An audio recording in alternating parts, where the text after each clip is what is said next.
만약 어느 날 당신이 평생을 바쳐 힘들게 키운 아들이 유산을 한 푼도 받지 못했다는 이유로 당신에게 빈털털이라고 욕설을 퍼붓고 집에서 내쫓으려 한다면 과연 어떤 심정이 들까요?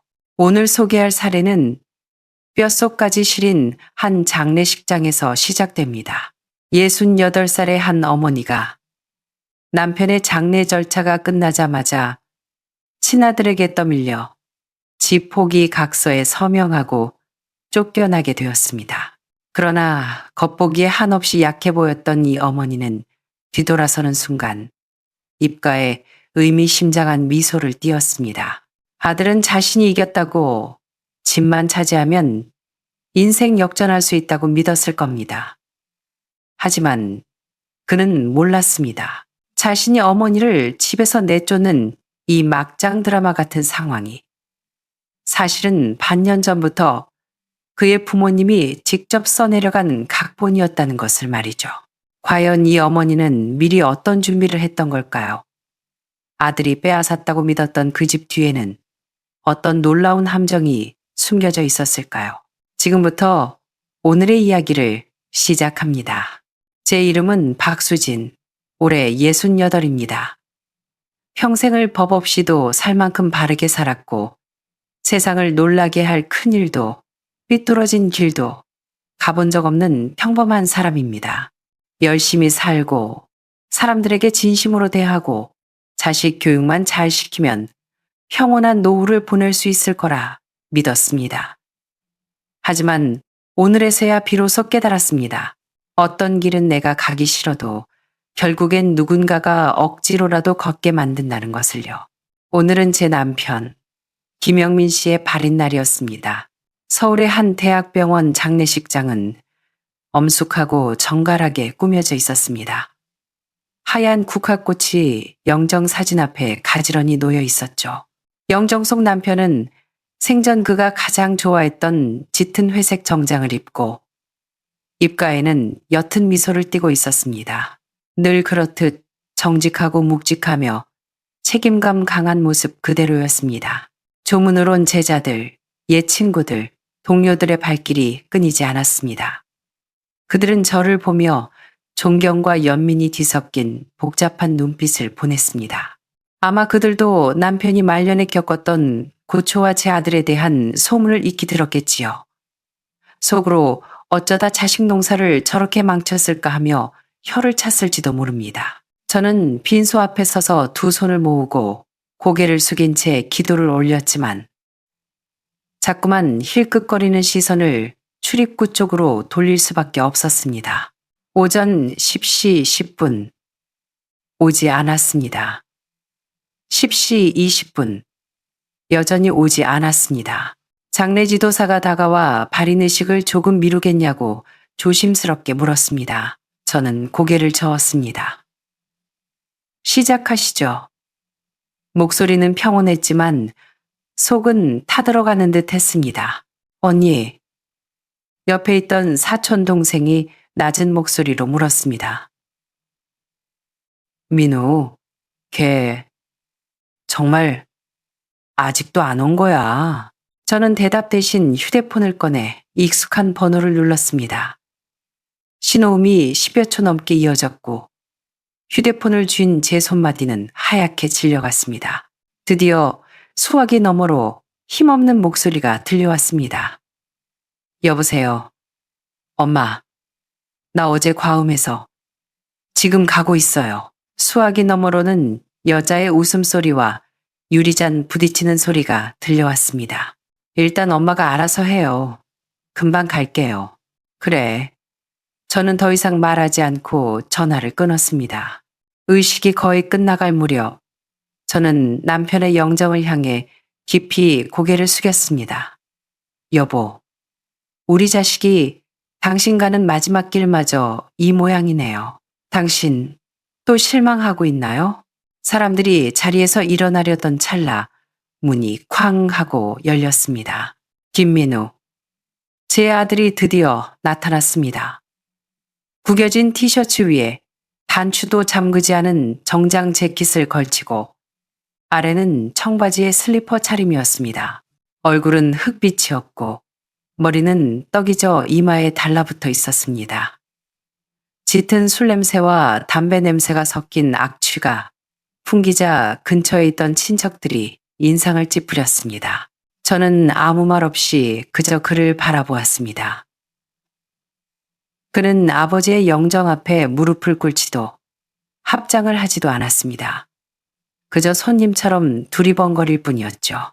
그러다 장례 지도사를 보더니 대뜸 내뱉은 첫마디가 이것이었습니다. 어이, 그 유언장은 언제 읽어줍니까? 좌중은 찬물을 끼얹은 듯 조용해졌습니다. 모든 사람의 숨이 멈춘 것 같았습니다. 제 눈가가 미세하게 떨렸지만 저는 억지로 몸을 꼿꼿이 세웠습니다.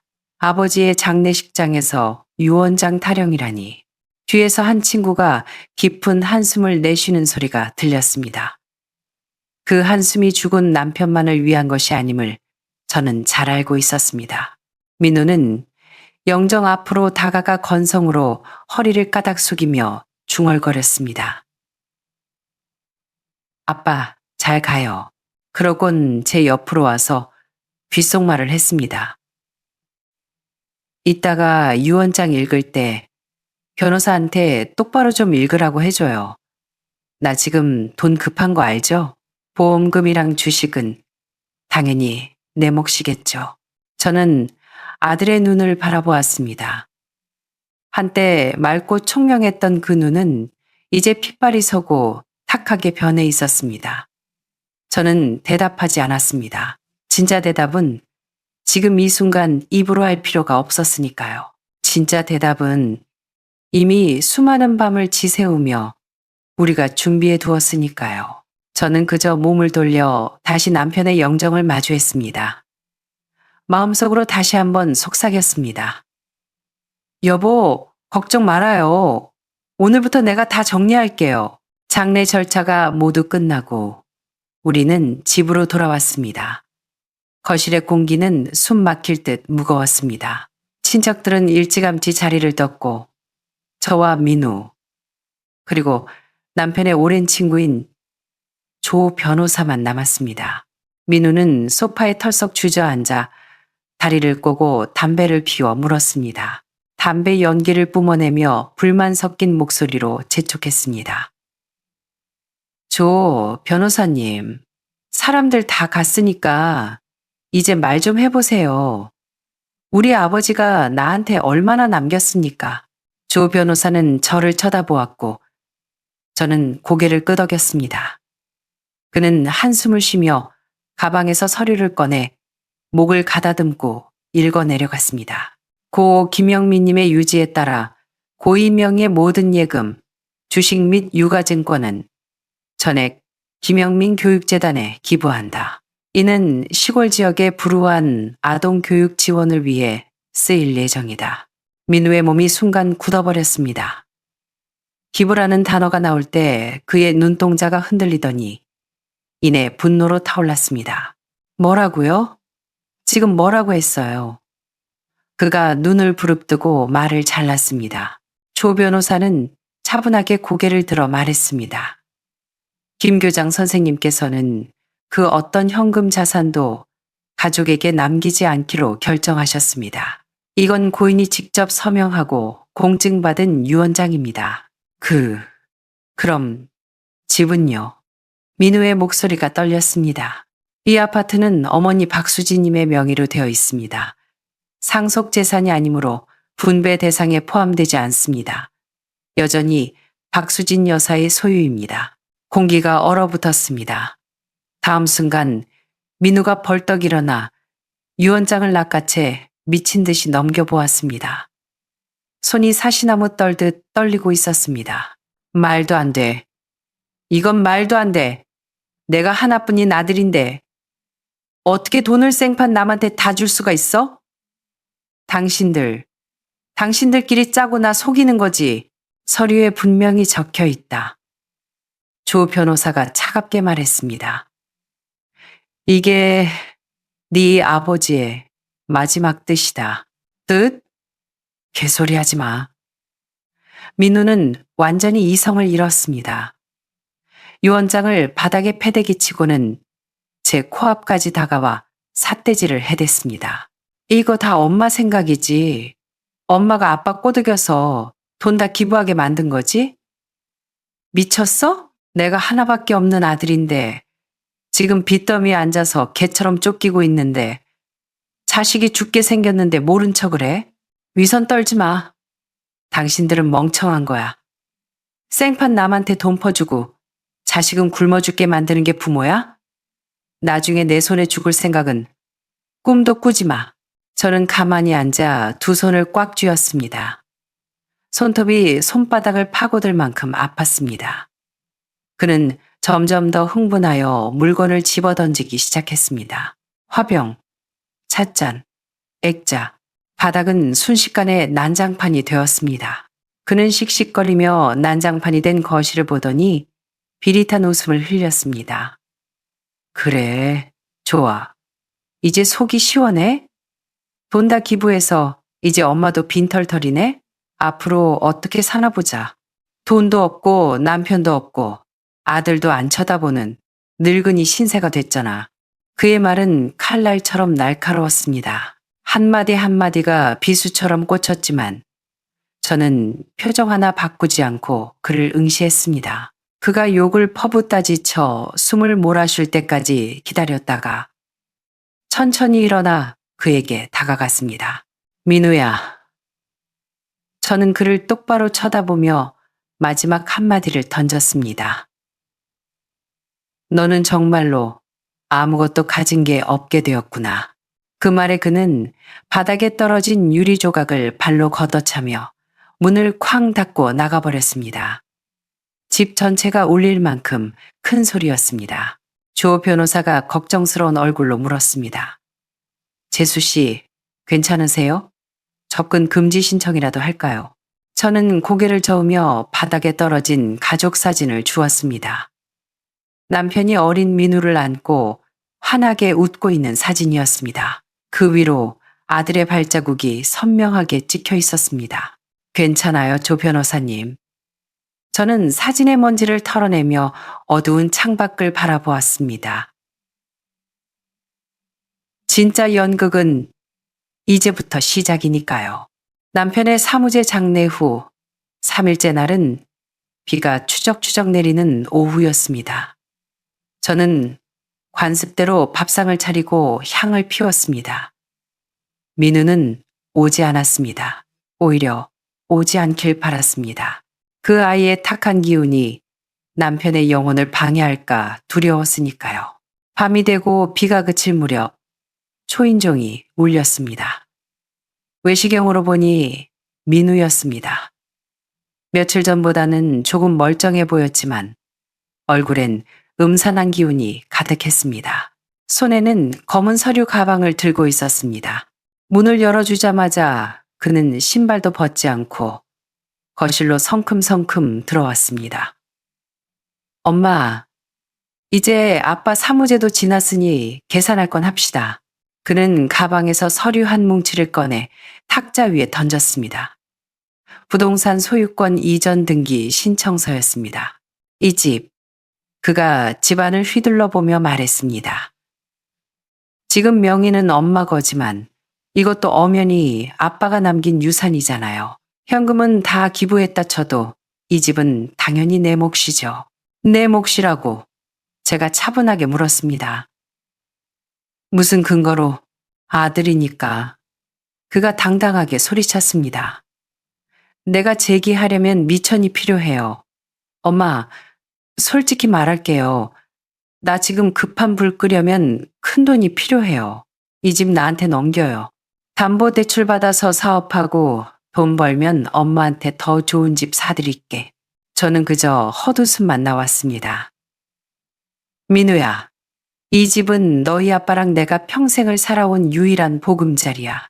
이걸 담보로 잡혔다가 네가 돈 못 갚으면 집이 경매로 넘어갈 텐데 그럼 난 어디 가서 살라는 거니? 어디 가서 살긴요.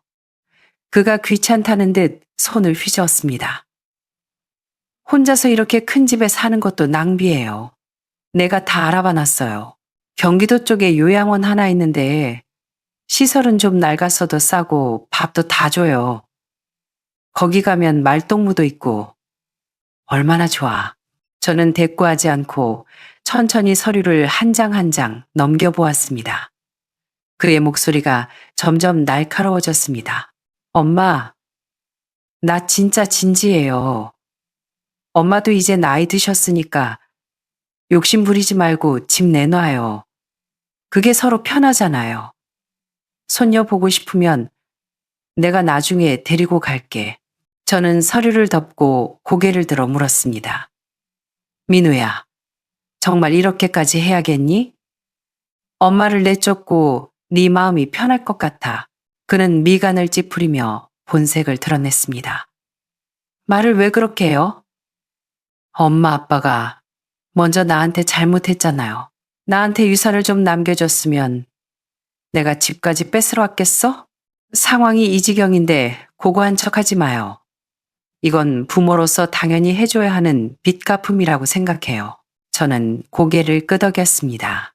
순순히 나가는 게 좋을 거야. 그가 차갑게 덧붙였습니다. 독거노인이 나랑 싸워서 이길 수 있을 것 같아요? 시끄러워지면 이웃들 보기도 창피하고 경찰 와봤자 집안일이라고 안 도와줘요. 서로 얼굴 붉히지 맙시다. 저는 다시 한번 고개를 끄덕이고 자리에서 일어났습니다. 그리고 소파 구석에 미리 준비해둔 여행용 가방을 꺼냈습니다. 지퍼가 고장난 낡은 검은색 28인치 가방. 옆에는 3년 전 제주도 여행 때 붙인 수화물 태그가 그대로 붙어 있었습니다. 가방을 현관으로 밀고 간 뒤 저는 탁자로 돌아와 서류에 서명했습니다. 그는 제가 서명하는 모습을 보며 멍하니 서 있었습니다. 이렇게 빨리, 이렇게 깨끗하게 포기할 줄은 몰랐던 겁니다. 그는 고성이 오가고 눈물을 흘리고 심지어 뺨이라도 맞을 각오를 하고 왔을 겁니다. 제가 이렇게 조용히 항복하리라곤 예상치 못했겠죠. 저는 가방을 끌고 그를 지나쳤습니다. 엄마, 뭐야? 짐은 언제 다 싸놨어? 저는 딱 한마디만 남겼습니다. 알게 될 거다. 현관에 서서 수십 년을 살아온 집을 뒤돌아보았습니다. 웃음과 눈물, 배신감에 잠 못 이루던 밤들. 돌아오지 않는 아들을 기다리며 현관 앞에 쪼그리고 앉아있던 새벽들. 이곳은 나의 집이었습니다. 나 간다. 저는 텅 빈 집을 향해 작별 인사를 하고 문을 닫았습니다. 달칵하고 문이 잠기는 소리가 들렸습니다. 다시는 뒤돌아보지 않았습니다. 뒤에서 아들이 부르는 소리가 들렸지만 멈추지 않았습니다. 복도에는 여행 가방 바퀴 구르는 소리만이 드르륵 드르륵 울려 퍼졌습니다. 마치 시간이 제 귓가에 내려치는 망치 소리 같았습니다. 한 걸음 한 걸음이 이별이었습니다. 집을 나온 후 택시를 잡아 타고 호텔로 향했습니다. 택시가 올림픽대로를 달리자 차창 밖으로 서울의 야경이 빠르게 스쳐 지나갔습니다. 익숙한 풍경을 보자 참았던 눈물이 터져 나왔습니다. 집을 잃어서가 아니라 옛 생각이 났기 때문입니다. 한때 김민우는 우리 집안의 가장 큰 자랑이었습니다. 어릴 때부터 그를 빨리 깨우쳤고 글짓기 상을 휩쓸었으며 수학 성적은 늘 전교 1등이었습니다. 이웃들은 항상 수진 씨는 복도 많아 아들이 저렇게 똘똘하니 나중에 크게 되겠어 라고 부러워했습니다. 우리도 그렇게 믿었습니다. 그가 서울대학교 전기공학부에 합격하던 날 남편은 너무 기쁜 나머지 학교 선생님들에게 고급 롤케이크를 돌리고 회식비까지 냈습니다. 그날 저녁 식탁에 둘러앉아 남편은 아껴뒀던 양주를 따며 말했습니다. 민우야, 아빠는 네 나이 때부터 남자는 어깨가 무거워야 한다는 걸 알았다. 너는 나보다 더 듬직한 사람이 되어라. 민우는 고개를 끄덕이며 네, 아버지. 그럴게요라고 답했습니다. 그는 나쁜 아이가 아니었습니다. 정말로 아니었습니다. 졸업 후 그는 국내 굴지의 대기업에 입사했고 연봉도 높았습니다. 입사 1년 만에 승진도 했죠. 첫 성과급을 받았다며 저를 백화점으로 데려가 옅은 회색 트렌치 코트를 사주던 날을 기억합니다. 제가 비싸다고 망설이던 바로 그 옷이었습니다. 엄마, 이제 헌 옷 좀 그만 입어요. 그가 옷을 건네며 말했죠. 내가 돈 버는 건 엄마 편하게 해주려는 거예요. 탈의실 거울 속 새 옷을 입은 제 모습이 낯설면서도 행복했습니다. 가장 화려했던 순간은 아들의 결혼식이었습니다. 며느리 이지은은 직장 동료였는데 차분하고 예의 바른 아이였습니다. 화려한 미인은 아니었지만 보면 볼수록 마음이 놓이는 인상이었죠. 강남의 호텔에서 성대하게 치러진 결혼식 날, 남편은 멋진 턱시도를 입었고 저는 미용실에서 머리를 하고 비싼 한복을 입었습니다. 단상에선 아들이 며느리의 손을 잡고 우리에게 말했습니다. 부모님, 걱정 마세요. 제가 이 사람 행복하게 해주고 효도하겠습니다. 손녀 시은이가 태어나고 그 작고 분홍빛 도는 아이를 처음 안았을 때 고사리 같은 손이 제 검지를 꽉 쥐던 그 순간 저는 인생에 더 바랄 것이 없다고 느꼈습니다. 그 시절은 마치 햇볕에 잘 말린 이불처럼 포근하고 따뜻해서 늦잠을 자고 싶은 그런 나날들이었습니다. 남편은 베란다에서 술 한잔하며 말했죠. 여보, 우린 참 복받은 사람들이야. 우리 자식은 절대 우릴 실망시키지 않을 거야. 저는 남편의 손등 위에 제 손을 포개며 고개를 끄덕였습니다. 그때는 상상조차 못했습니다. 언젠가 그 말을 한 글자 한 글자 다시 삼켜야 할 날이 올 줄은. 악몽은 2년 전 어느 깊은 밤 시작되었습니다. 자다 말고 울리는 급한 초인종 소리에 문을 여니 며느리 지은이가 헝클어진 머리에 눈물 자국이 가득한 얼굴로 자고 있는 시은이를 안고 서 있었습니다. 아버님, 어머님. 지은이는 우리를 보자마자 오열했습니다. 저 이혼할래요. 더는 못 살겠어요. 저와 남편은 소스라치게 놀라 며느리를 집 안으로 들였습니다. 지은이의 입에서 나온 말은 청천벽력 같았습니다. 우리 자랑스러운 아들 민우가 도박에 손을 대고 심지어 마약까지 했다는 것입니다. 말도 안 돼. 절대 그럴 리가 없어. 남편은 현실을 부정했습니다. 민우가 얼마나 착하고 성실한데 그런 걸 할 리가 있나. 아버님 진짜예요. 지은이는 휴대폰을 꺼내 끔찍한 사진들과 빚 독촉 문자를 보여주었습니다. 1년 전부터 야근한다고 거짓말하고 친구들이랑 불법 하우스 도박장에 다녔어요. 그러다 잠 안 자고 게임하려고 약까지 손댔어요. 집 보증금도 다 날리고 제 폐물까지 몰래 팔아먹었어요. 지금 사채업자들이 회사까지 찾아와서 직장도 잘리기 직전이에요. 그때 문을 쾅쾅 두드리는 소리가 났습니다. 문을 여니 밖에 서 있는 건 민우였습니다. 고개를 푹 숙인 채 바람 빠진 풍선처럼 서 있었습니다. 지은이와 우리를 보는 그의 눈빛은 마치 덫에 걸린 짐승처럼 두려움과 수치심으로 가득 차 있었습니다. 엄마, 아빠, 잘못했어요. 그가 마룻바닥에 무릎을 꿇고 빌었습니다. 그 장면을 평생 잊을 수 없을 겁니다. 그토록 당당하던 아들이 부모 앞에 무릎 꿇고 울면서 자신의 타락을 고백하던 모습을요. 그는 처음엔 친구 따라 재미로 시작했다고 했습니다. 그러다 강남의 고급 사설 도박장에서 텍사스 홀덤을 했는데 어느 날 운 좋게 수천만 원을 땄다고 합니다. 그 불로소득의 짜릿함이 마약처럼 성실함을 갉아먹었습니다. 월급쟁이 생활이 시시하게 느껴졌고 그렇게 깊은 수렁으로 빠져들었습니다. 며칠 밤을 새우며 도박을 하다 정신이 몽롱해질 때쯤 누군가 건넨 알약 하나. 그게 시작이었습니다. 머리가 맑아지고 폐가 잘 보이는 것 같아 계속 손을 댔고 정신을 차려보니 빚이 1억 원, 약 200만 대만 달러 환산을 넘었다고 했습니다. 엄마, 아빠, 나 지은이 잃기 싫어요. 시은이한테 아빠 없는 애소리 듣게 하기 싫어요. 한 번만 살려주세요. 다시는 안 그럴게요. 저는 남편을 보았습니다. 남편의 얼굴은 잿빛으로 변해 있었고 입술은 하얗게 질려 있었습니다. 눈가는 젖어 있었지만 눈물은 흐르지 않았습니다. 그는 바닥에 엎드린 아들을 보며 중얼거렸습니다. 내 아들이 아니야. 이건 내 아들이 아니야. 며칠간의 논의 끝에 저와 남편은 결국 그를 외면할 수 없었습니다. 노후 자금으로 모아둔 적금을 깨서 1억 원의 사채 빚을 갚아주었습니다.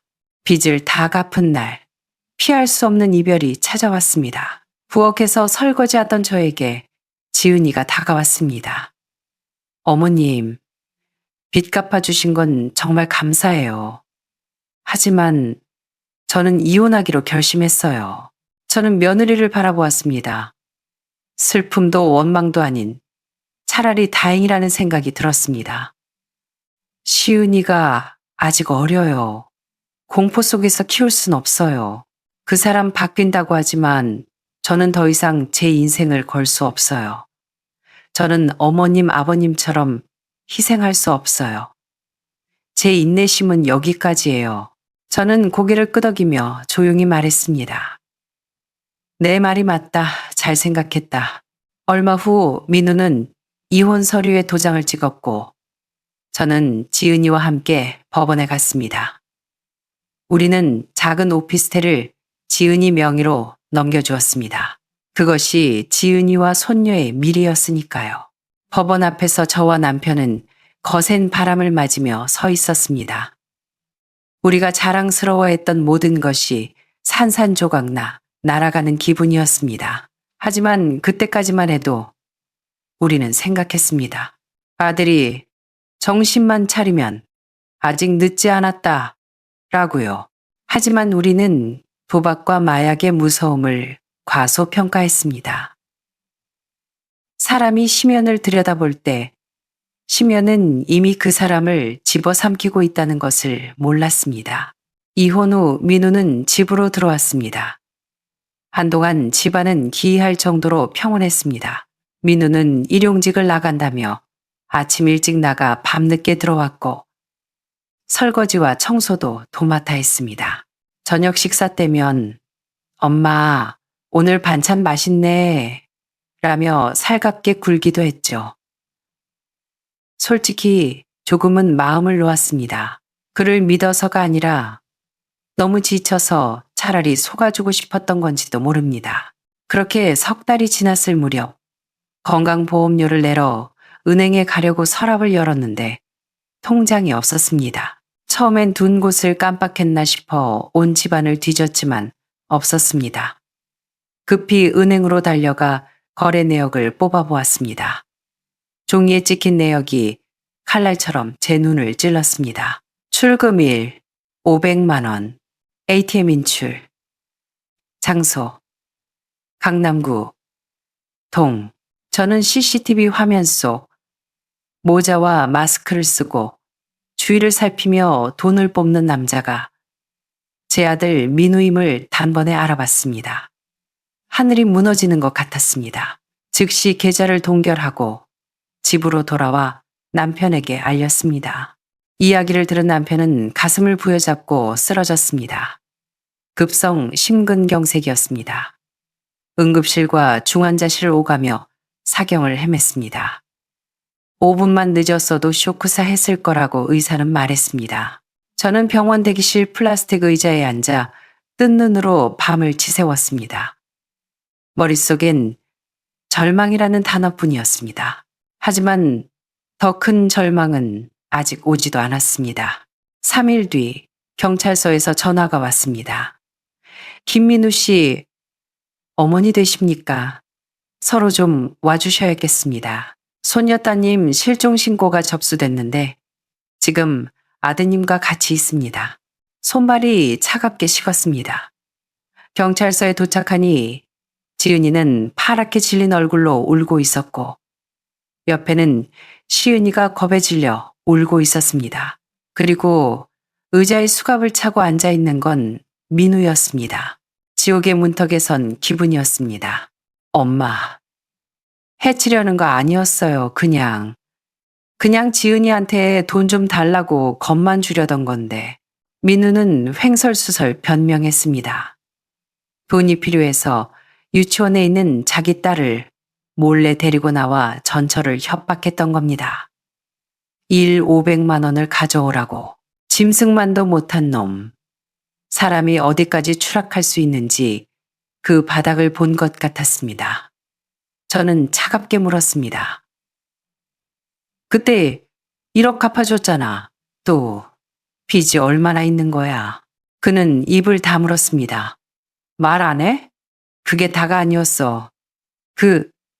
그건 뻥이었어요. 그가 마침내 실토했습니다. 사실 4억이에요. 다 말하면 안 갚아줄까봐 4억 원 약 800만 대만 달러. 그 숫자는 마지막 남은 희망마저 산산이 조각내는 번개와 같았습니다. 저는 경찰서 의자에 주저앉아 낯선 괴물이 되어버린 아들을 바라보았습니다. 그는 더 이상 내 아들이 아니었습니다. 피를 빨아먹는 거머리, 밑빠진 독이었습니다. 엄마, 합의 좀 해줘요. 여기 너무 추워. 감방 가기 싫어. 나가면 진짜 돈 벌어서 갚을게. 저는 자리에서 일어났습니다. 훈계도 욕설도 눈물도 나오지 않았습니다. 그저 담당 형사님께 딱 한마디 했습니다.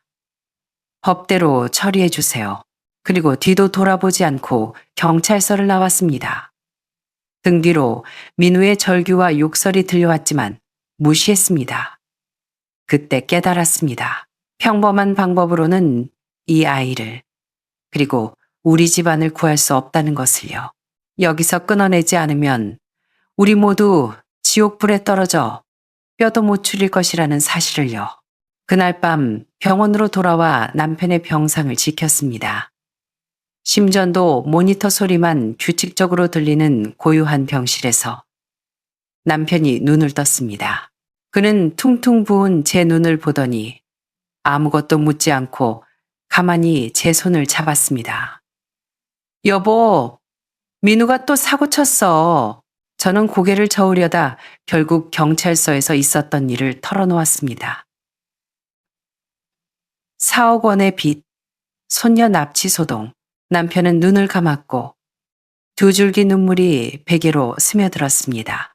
한참 뒤 그가 눈을 떴을 때 그 눈빛은 달라져 있었습니다. 미련과 아쉬움은 사라지고 죽음을 앞둔 사람만이 가질 수 있는 결의가 차 있었습니다. 수진아, 우리 더 이상 이러면 안 돼. 평생을 깨끗하게 살았는데 늙어서 그놈 때문에 진흙탕에 빠져 죽을 순 없어. 계속 도와주는 건 놈을 망치는 거고 우리 늙은이들과 시은이 미래까지 다 팔아먹는 짓이야. 그는 제 손을 아플 정도로 꽉 쥐었습니다. 도마뱀이 꼬리를 자르듯 끊어내야 해. 우리 떠나자. 놈이 우릴 찾을 수 없는 곳으로 돈도 사람도 찾을 수 없게 그래야 놈도 정신 차릴지 몰라. 그래야 우리가 산다. 저는 고개를 끄덕였습니다. 그것만이 유일한 살 길이었습니다. 다음 날 저는 민우를 위해 탄원서를 쓰는 대신 통장 절도에 대한 증거 자료를 경찰에 제출하고 처벌 불원 의사를 밝히지 않았습니다. 직계 혈족 간의 절도는 친족 상도례가 적용되어 고소가 있어야 처벌할 수 있기 때문입니다. 제가 고소를 취하지 않으면 그는 감옥에 가야 합니다. 납치 미수까지 더해져 법원은 그를 구속하고 치료감호 조치를 내렸습니다. 3개월. 그가 구치소에 있는 그 3개월이 하늘이 우리에게 준 마지막 탈출 기회였습니다. 우리는 즉시 조 변호사를 불렀습니다. 조 변호사는 남편의 대학 동창이자 우리 부부가 가장 신뢰하는 친구입니다. 사정을 들은 그는 한참을 침묵하다 긴 한숨을 내쉬었습니다. 잘 생각했다. 지금 안 끊으면 정말 뼈까지 씹어 먹힐 거야. 우리는 병실에서 은밀한 탈출 작전을 짰습니다. 먼저 자산 은닉이었습니다. 낡은 아파트 한 채와 평생 모은 예금과 주식 등 약 6, 7억 원, 약 1,500만 대만 달러 환산 상당의 자산. 이것이 민우가 노리는 먹잇감이었습니다. 조 변호사는 공익신탁을 이용하자고 제안했습니다. 표면적으로는 모든 현금 자산을 김영민 교육재단이라는 곳에 기부하는 형식을 취해 법적으로 우리 개인 재산이 아니게 만들었습니다. 민우가 우릴 죽여도 상속받을 돈이 없도록 말이죠. 하지만 실제로는 신탁 조항에 싱가포르의 비공개 신탁 계좌로 자금이 흘러가게 해두었고 수익자는 저와 남편으로 지정했습니다. 다음은 집이었습니다. 40년을 산 우리 집. 당장 팔면 민우가 출소해서 알게 될 테니 조 변호사는 기막힌 방법을 제시했습니다. 바로 매매 예약입니다. 믿을 만한 매수자를 찾아 계약을 맺되 대금은 지금 받고 소유권 이전 등기는 반년 뒤에 하는 조건이었습니다. 등기부 등본상 집은 여전히 우리 명의로 남겨두어 민우에게 우리가 아직 도망가지 않았다는 안심을 심어주는 미끼로 쓴 것입니다. 마지막으로 갈 곳. 싱가포르에 사는 여동생 수정이에게 연락했습니다. 화교 사업가와 결혼해 잘 사는 동생은 제 이야기를 듣고 전화기 너머로 울음을 터뜨렸습니다. 언니, 진작 왔어야지. 내가 다 알아서 할게. 몸만 와. 우리는 투자이민 수속을 밟았습니다. 자산 증명이 충분하고 동생의 보증이 있어 일사천리로 진행되었습니다. 민우의 출소일이 다가올수록 우리의 준비도 끝나갔습니다. 비자, 항공권, 짐. 우리는 싱가포르에 도착해서 첫 끼로 뭘 먹을지까지 이야기하며 희망을 품었습니다. 남편도 그 녀석 없는 곳에서 조용히 살 생각하니 힘이 난다며 웃곤 했습니다. 하지만 운명은 잔인했습니다.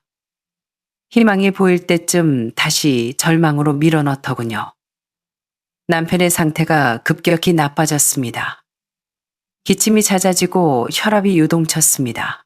나 신경 쓰지 마. 어느 밤 남편이 힘겹게 말했습니다. 꼭 끝까지 같이 가야만 완성되는 건 아니야. 중요한 건 우리의 희망이 당신이 그곳으로 가는 거야. 결국 남편은 자유를 향한 비행기를 타지 못했습니다. 출국을 2주 앞둔 새벽, 신부전 악화로 인한 폐렴 합병증으로 응급실 불이 밤새 켜졌습니다. 새벽 3시 반, 간호사가 저를 불렀습니다. 남편은 눈을 뜨고 있었습니다. 병실 벽보다 하얀 얼굴로 힘겹게 제 손을 잡았습니다. 수진아, 당신은 꼭 가. 나 때문에 남지 마. 여보, 조금만 더 버텨요. 같이 가야죠. 그는 희미하게 웃었습니다.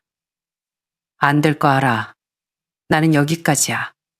하지만 당신은 내 목까지 살아야 해. 그놈한테는 이미 기회를 줄 만큼 줬어. 우린 빚진 거 없어. 오늘부터 당신은 엄마 노릇 그만해. 그것이 마지막이었습니다. 모니터의 심박수가 0이 되고 긴 비품이 울렸을 때 저는 남편의 손에 얼굴을 묻고 오열했습니다. 그리고 다짐했습니다. 알았어요. 당신 말대로 할게요. 나 살게요. 아주 잘 살게요. 다시 현재로 돌아옵니다. 저는 공항 근처 호텔에 머물며 폭풍이 지나가길 기다리고 있었습니다.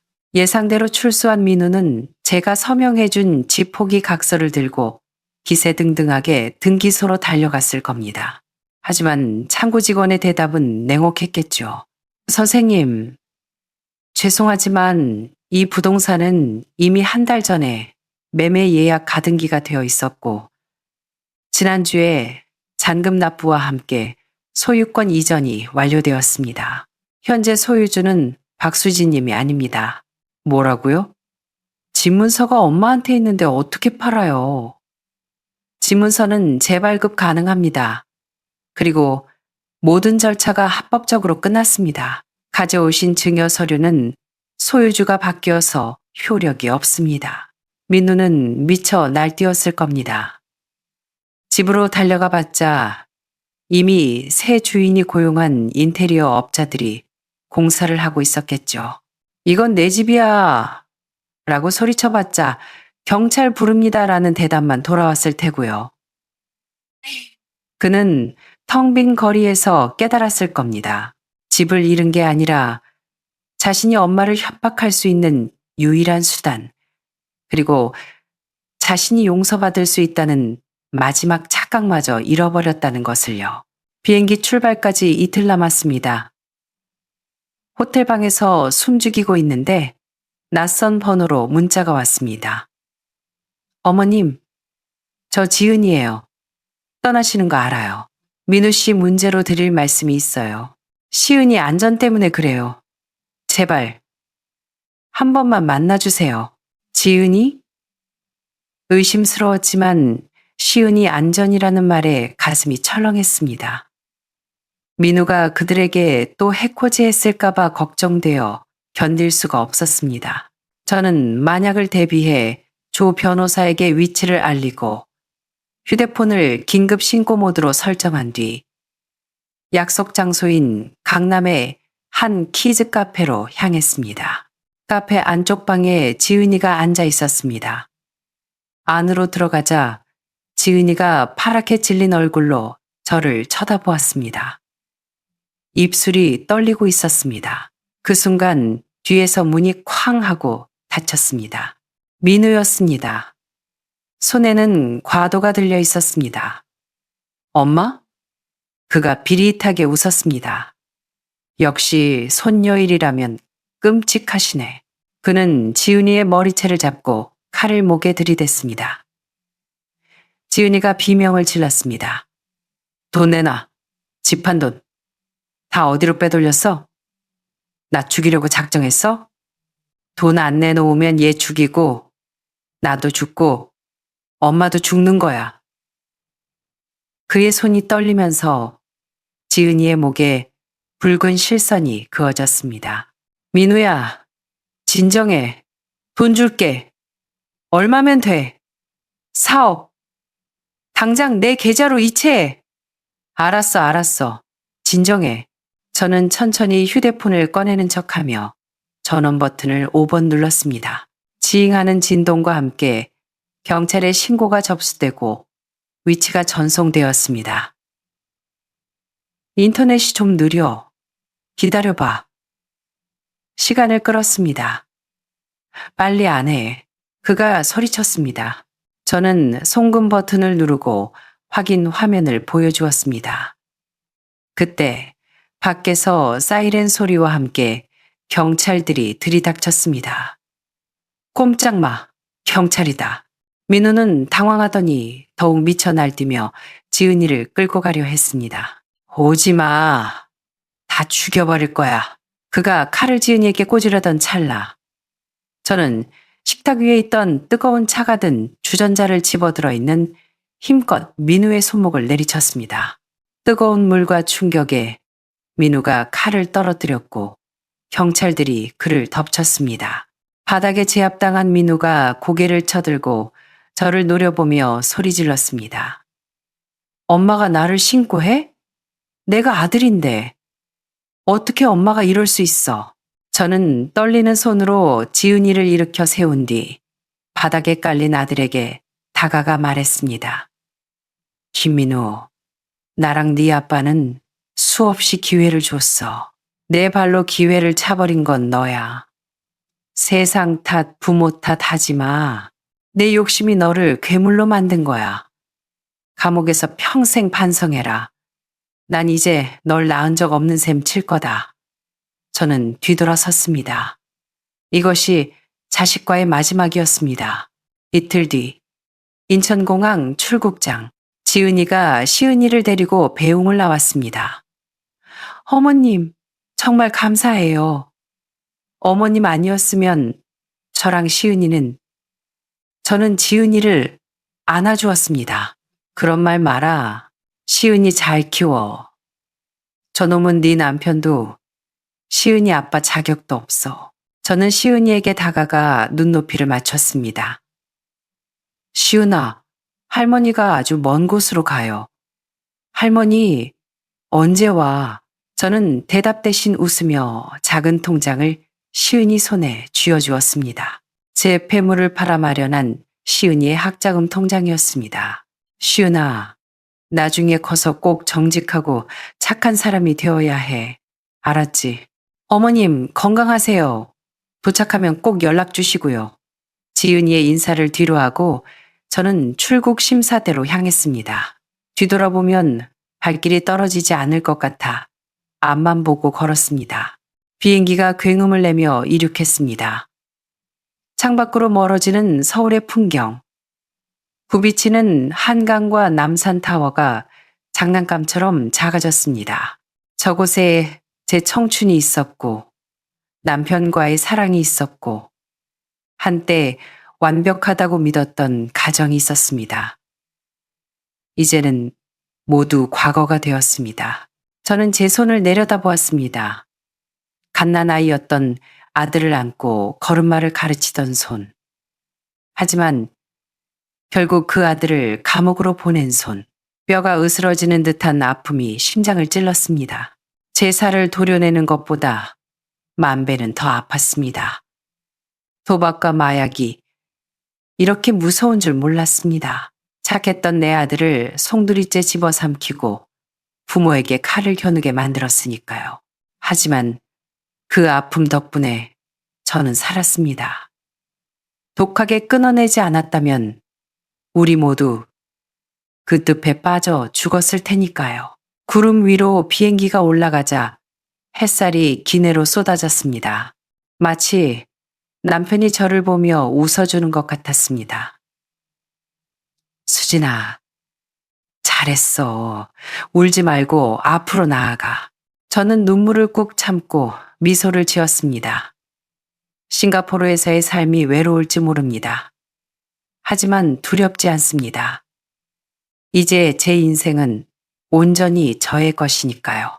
저는 여행 가방 하나와 비행기표, 그리고 마침내 자식이라는 짐을 내려놓은 홀가분한 마음만을 가지고 떠납니다.